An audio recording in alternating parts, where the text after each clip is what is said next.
Morning વિદ્યાર્થીઓ, ધોરણ 4 વિષય ગણિત, પ્રકરણ 13 ખેતર અને તેની ફરતે વાડ. આપણું પ્રકરણ શનિવારે મેં નવું ચાલુ કર્યું હતું, એ ત્યારે પણ આકૃતિ દોરી શીખવાડ્યું હતું અને આજે પણ હજી પ્રકરણ આપણું નવું ચાલુ જ છે. તો શું કહે છે, સૂચના વાંચો. આપેલી આકૃતિઓ પરથી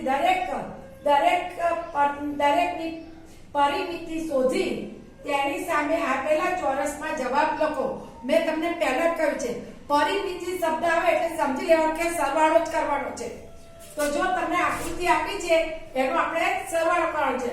અહીં જુઓ, 9 semi + 5 semi + 12 semi + 8 semi + 7 semi.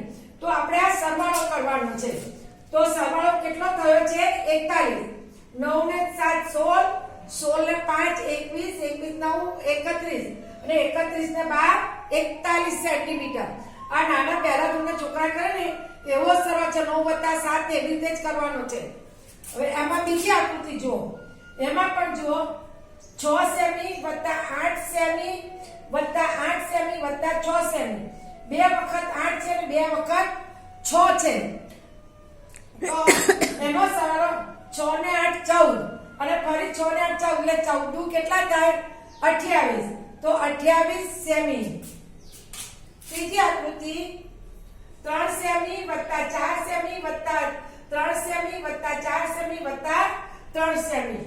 તો જો 3 ને 4 3 ને 4 7 7 ને 3 10 10 ને 4 14 અને 14 + 3 એટલે 17 સેમી.